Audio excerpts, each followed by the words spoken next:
Esta es la recomendación que les hago, ¿no? Para que puedan observar que es un peligro quedarse solo en la etapa. Hola, ¿cómo están? Estoy revisando cuáles eran los comentarios en este video que puse hace poco. Dice José, dice, saludos maestro, esta obra me sugiere una imagen de confianza de la mujer en sí misma, su pensamiento, ideas, creencias, representadas bajo la forma de un águila poderosa. Alzan el vuelo hacia un cielo infinito, la vida que aún nos queda por delante. Yo lo llamaría Sin miedo a la vida. Marvi David Blanco Ceciliano. Dice, el título de esta obra podría ser La mirada del viento. La mirada del viento. Siempre es algo poético, ¿no? Alejandro Painter dice, cierto, una vez Jacques-Louis David, quien fue presidente de la Academia de Bellas Artes de Francia, dijo, no creamos artistas en la academia. Wow. Bailatumbas dice, imagina pasar años estudiando a los innumerables escritores, las múltiples técnicas literarias, desentrañar los recónditos vericuetos de los usos de miles y miles de palabras y no tener nada que contar. Yo le pondría Blue Eagle Girl, no más porque la modelo se mira que es güerita. Y quiero comenzar a usar modelos reales para pintarlas y dibujarlas, ¿no? Nos dice dibujos y pinturas. Dice Richard Malásquez, 7496, dice, profesor, tenía la idea que el perfeccionismo era una cualidad, pero un psicólogo me dijo, más bien es un defecto. Ajá. Porque así no damos fin a nada. Hay que hablar de eso, ¿no? Qué interesante. Saludos a México. No tenía decidido el título hasta que ya tenía dibujado el tema con las formas principales. Entonces ya se vino a mí una idea de título. Pero siempre es interesante escuchar qué harías tú, ¿no? Es otra mirada, son otras vivencias. Eso me da la indicación de que cuando tú terminas un trabajo, cada persona lo va a entender según su modo particularísimo de ser, ¿no? Así lo va a tomar, por más que tú le pongas no sé, una descripción incluso, pero siempre le va a quedar algo que lo termina de poner el público, ¿no? La persona que está observando el trabajo.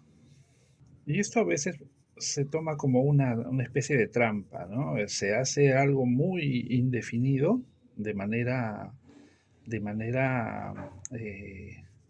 programática, ¿no? O sea, tú programas hacer algo tan indefinido y encima le pones sin título, ¿no? O sea, el título es sin título, no le pones nada.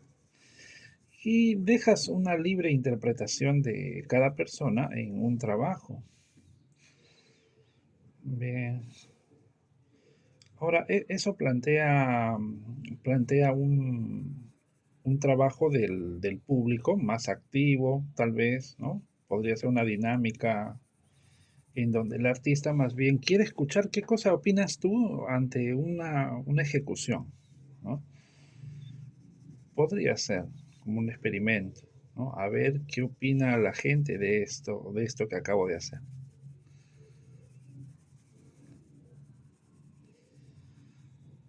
Pero las imágenes que vamos generando muchas veces son muy simbólicas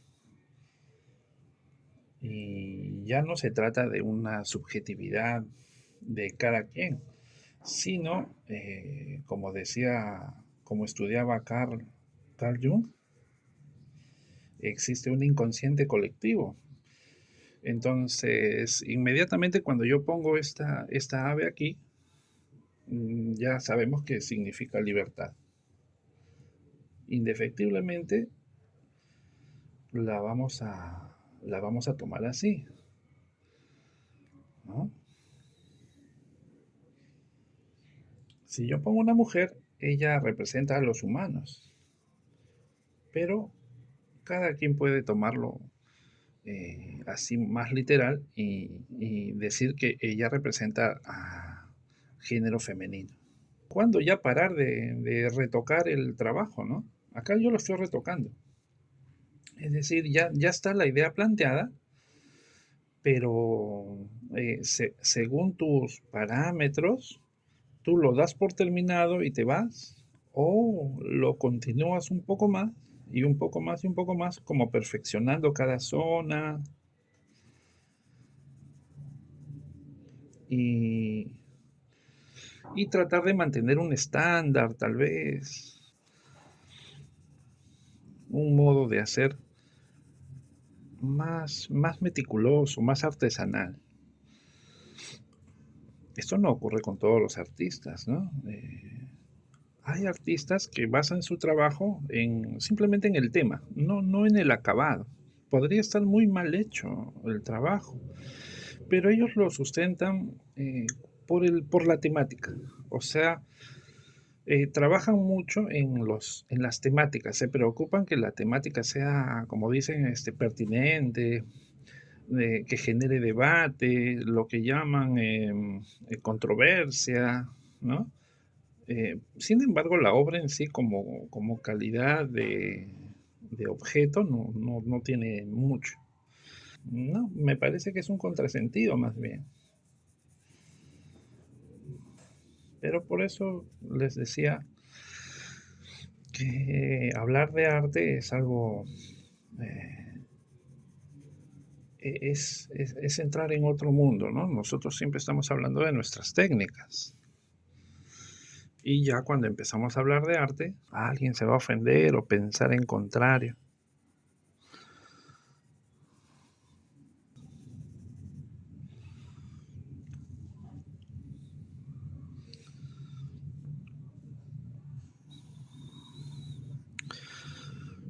Bien, entonces, ¿en qué momento soltar el trabajo? Pues va a ser algo subjetivo, ¿no? Yo no podría plantear un tiempo.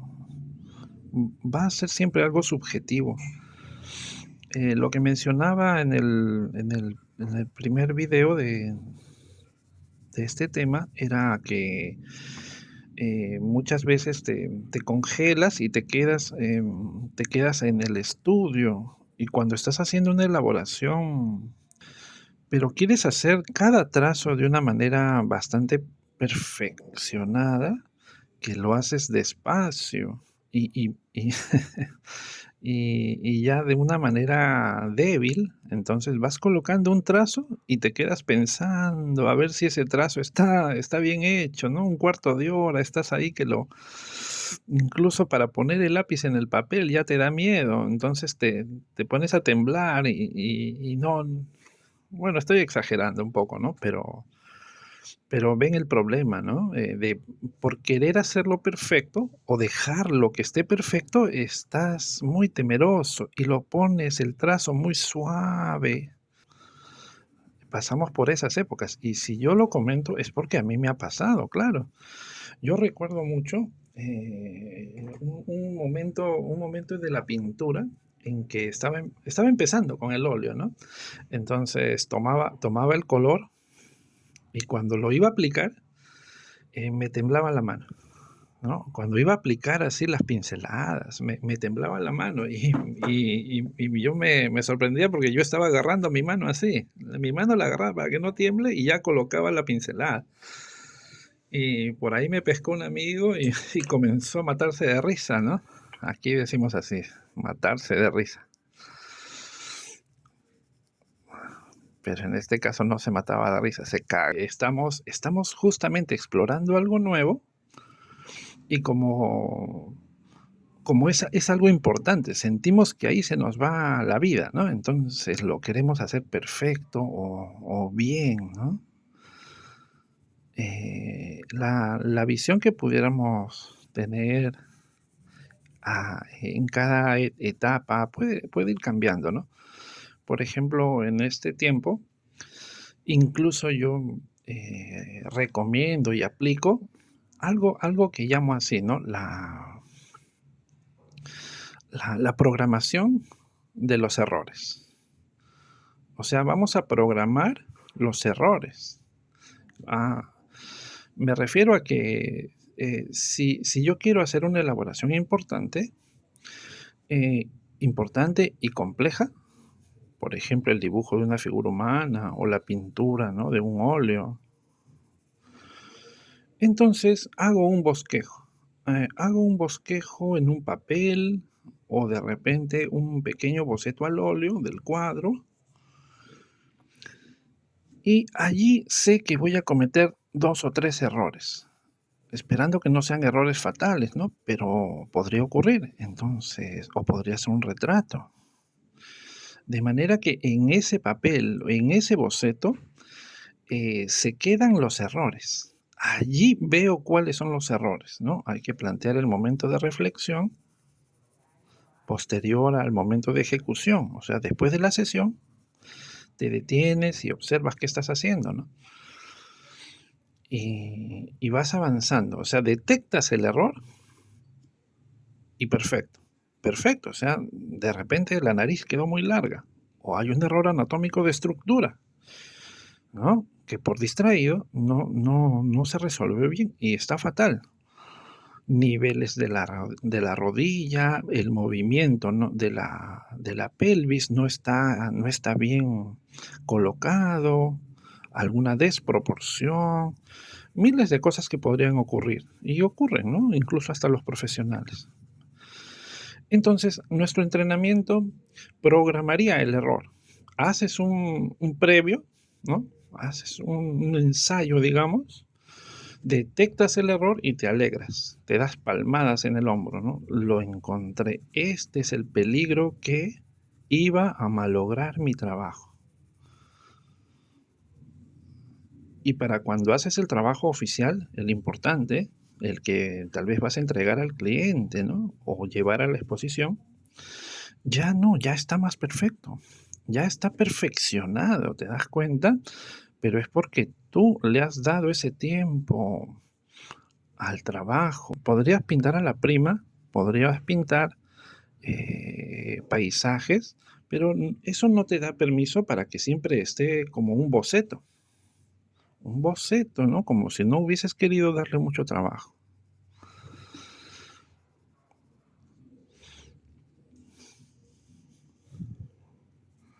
Pero tienes que encontrar placer en el proceso. Y estoy consciente de que esto no funciona para todas las personas, ¿no? No funciona para todas las personas. Hay personas que son más repentistas.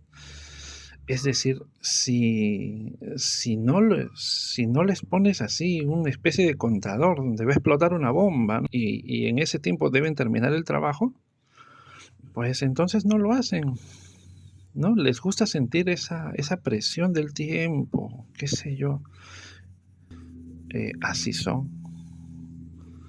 Y es que a veces uno plantea técnicas o procesos, pero son verdaderamente para cierto tipo de estudiantes, ¿no?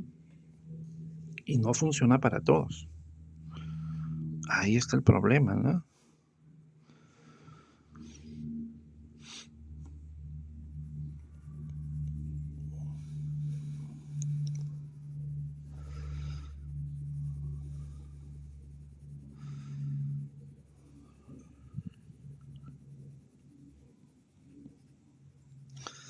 Recuerdo, recuerdo hace años, yo tenía la, la costumbre de ir planteando las sesiones con pequeños bocetos y con escritos textuales de qué cosa debería hacer en cada sesión. Algo así como un programa, un guión, ¿no? Bueno, yo me acostumbré a hacerlo. Todavía lo hago, ¿no? Eh, Recuerdo que me visitó un amigo que al ver esto y ver el cuadro, o sea, el cuadro ya estaba avanzado, casi terminado, me decía, pero yo no entiendo, me dice, tu cuadro se ve que está fresco, o sea, tiene como una frescura en el tratamiento, ¿no? La plasticidad está, pero no entiendo cómo puedes programarlo, lo que vas a hacer, y aún así que se vea fresco.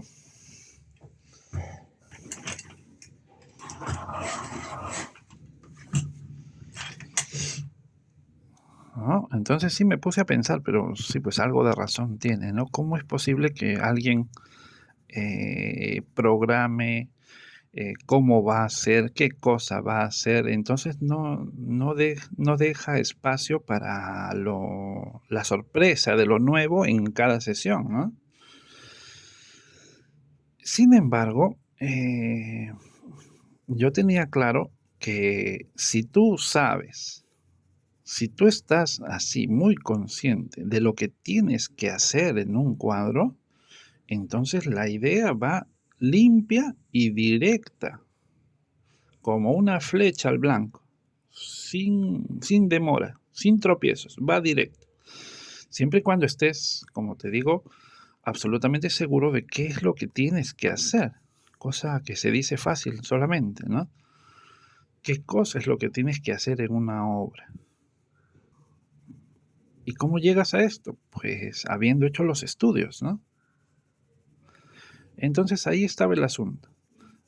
Si producimos, como me ocurría, ¿no? Si producimos un boceto e imaginamos en el taller mental, ¿no? En nuestro taller mental imaginamos el futuro, ¿no? ¿Qué cosa tengo que hacer primero para que después encima coloque esta otra capa y después encima esta? Entonces vas haciendo una relación de tiempos, de ocurrencias necesarias para llegar a un fin, como si estuvieras armando una máquina, ¿no?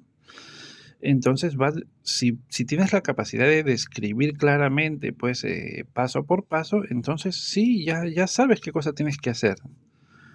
Ya sabes qué tienes que hacer y el trabajo va limpio, va directo. O sea, ya no estás dudando en el momento de la ejecución, ¿no? A mis alumnos a veces, cuando tenía alumnos de pintura, en ocasiones ocurría que estaban planteando su trabajo, digamos una figura con un fondo, y ya estaba planteado. Pero a la mitad del trabajo, eh, alguno me decía, quisiera cambiarle el fondo a otro color o agregarle un elemento en el fondo.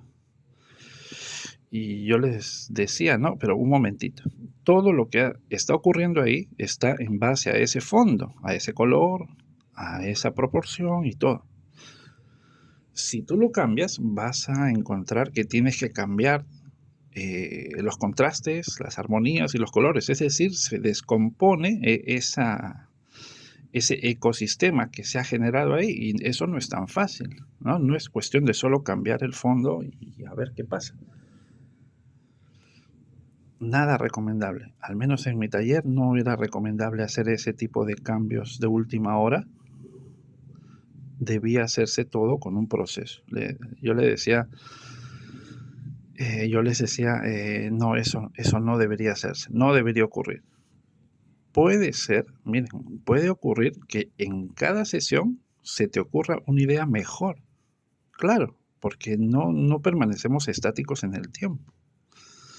En cada sesión a mí se me podría ocurrir, ¿y por qué no pongo ahí unas palomas? ¿No? Miren, sería más excelente si pongo ahí una bandada de palomas. ¿Qué sé yo? Pero eso generaría otra idea distinta a la que ya estoy generando acá. Y siendo una bonita idea, ¿no? No la puedo descartar, pero no lo voy a hacer. Yo no lo haría. Esa idea me la puedo guardar para otro cuadro, ¿no? Entonces, esa era siempre mi recomendación. Guárdate esa buena idea para el siguiente trabajo. Pero este trabajo tienes que terminarlo como lo, como lo diseñaste al inicio, como lo proyectaste. Bien, porque si no, ya sabemos qué ocurre. Solamente piensen en Leonardo y Miguel Ángel. Leonardo era del tipo que nunca terminaba los trabajos, porque siempre los estaba perfeccionando. Entonces no había cuándo terminar los trabajos. Se hizo de esa mala fama. Puedes darle cierto perfeccionamiento, o podría ocurrir que pasado unos días te das cuenta de que algún detalle podría estar mejor. Claro, entonces lo corriges, ¿no? Lo corriges. Por ejemplo, acá esta luz está como un poco incómoda, ¿no? Esta podría ser la principal y yo podría hacer esta luz como algo más parecido a esto, ¿no? Esa ejecución sí podría fácilmente hacerse, veamos, y ver si mejora la imagen, ¿no?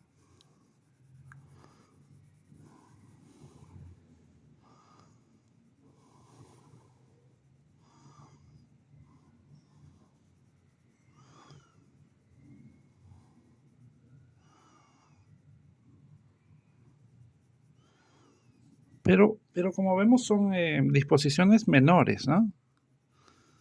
Disposiciones menores, agregarle un mechón de pelo más, tal vez, oscurecer acá esto, pero eso no es, digamos, un cambio dramático en la idea general, ¿no? Son como modulaciones ligeras.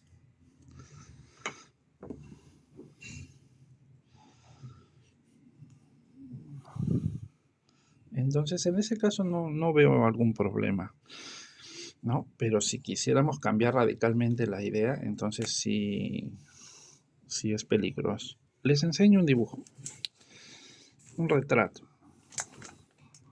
Este retrato es de Pietro Anigoni.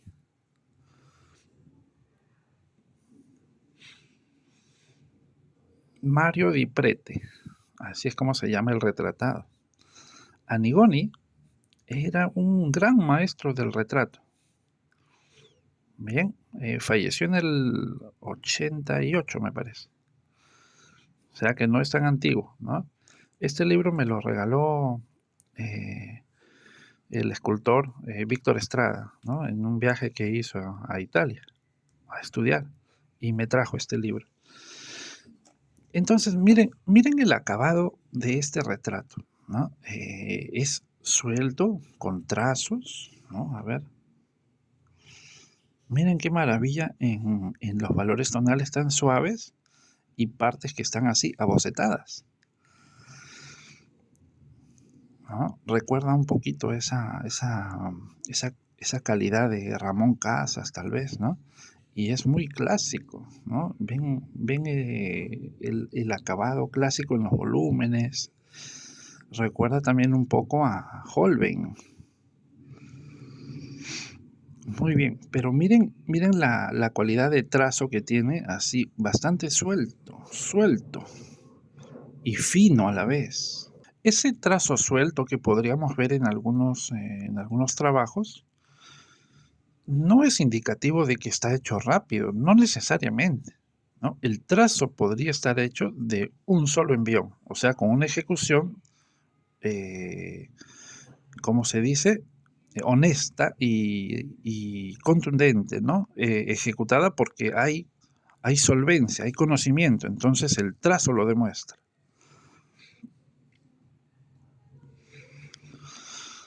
Pero no quiere decir que esté hecho rápido, no necesariamente que esté hecho velozmente, rápidamente, ¿no?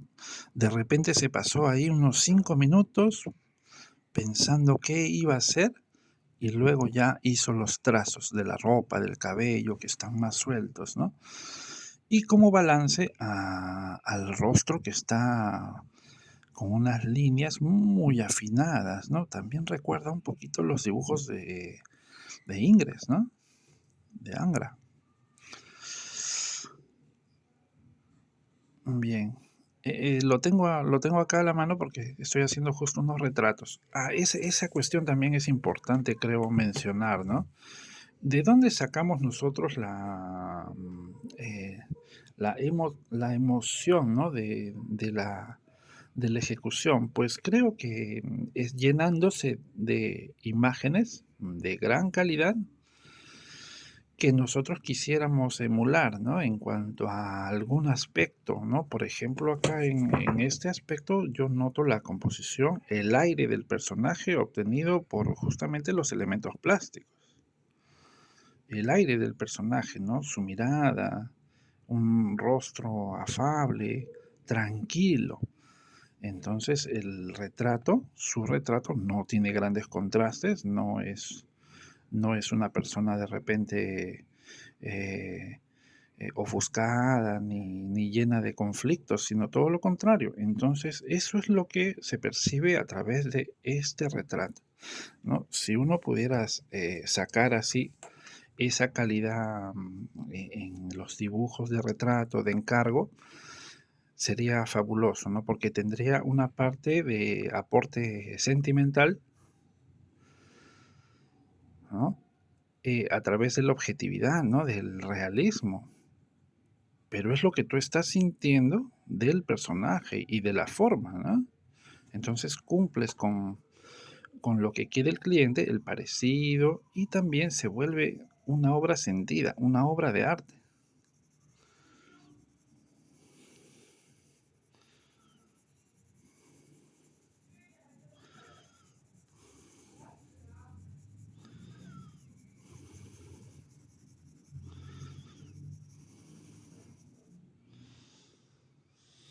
Bien, algunos artistas también tienen tanto trabajo, es decir, económicamente, sometidos a contratos de repente, ¿no? O fechas de exposición,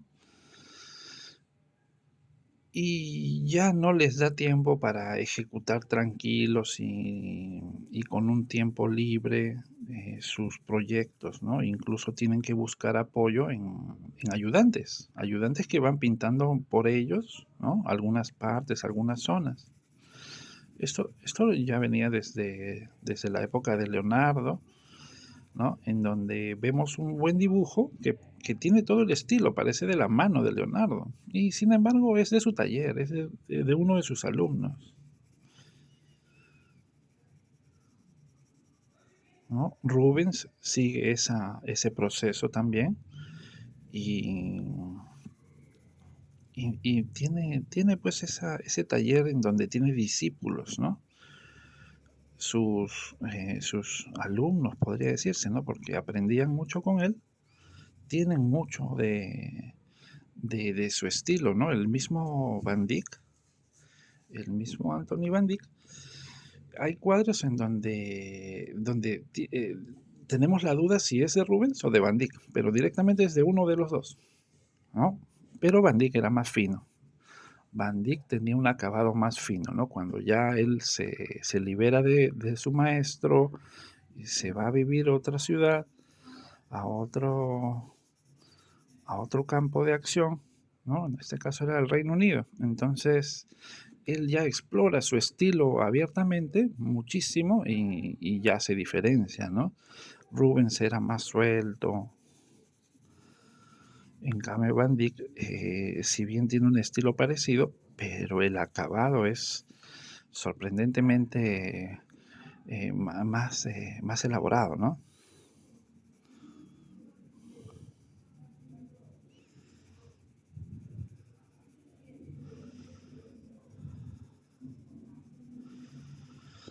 Entonces, habrá artistas que trabajan comercialmente eh, para entregar las obras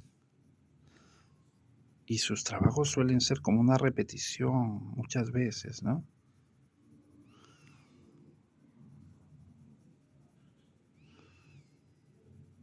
Pero es una obra que ya está más destinada al comercio, a la parte comercial, ¿no? Entonces ya se pierde todo esto de lo que hablamos, del estudio, del tiempo de elaboración de los bocetos, no, eso ya no existe, ¿no? Ya no se puede lograr, ¿no?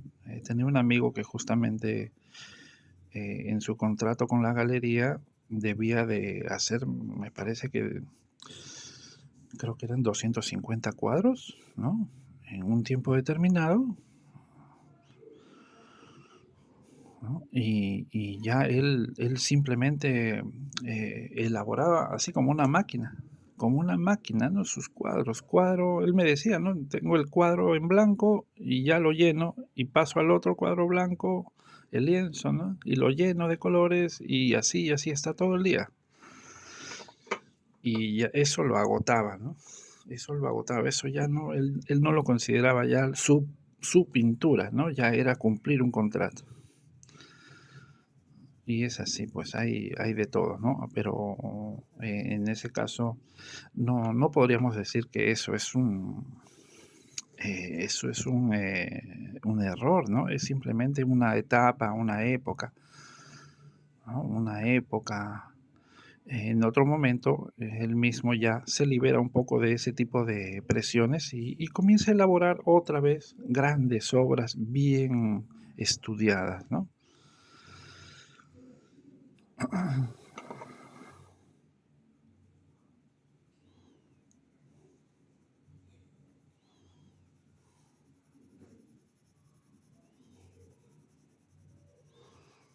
En conclusión, allí donde sentimos que la elaboración ya se va perjudicando por un acucioso perfeccionamiento, ya ahí debemos de soltarlo, ¿no? Aparte que cuando ya sentimos que ya queremos hacer otra cosa o que ya nos resulta un poco pesado seguir y seguir con la misma imagen al frente, ¿no? Ya tu mismo espíritu te lo va diciendo, ¿no? Y como que ya te aburriste de esa imagen, quieres hacer otra o descansar, ¿no? Entonces, ya ahí debes soltarlo tal como está el trabajo. Así tal como está, lo dejas reposar, ya no lo sigues retocando, pasas a otra cosa, ¿no? Lo puedes reservar. Una semana después puedes sacarlo y observarlo si es posible, a ver si le puedes dar algún acento en algún lado. Y si todo está correcto, si sientes que ya todo está correcto, entonces lo llevas a la marquetería, ¿no? Donde le pondrán su vidrio, el marco y lo proteges bien. Muy bien, amigos. Les agradezco mucho por seguir el canal. Eh, Gracias por el cariño. Gracias por los mensajes.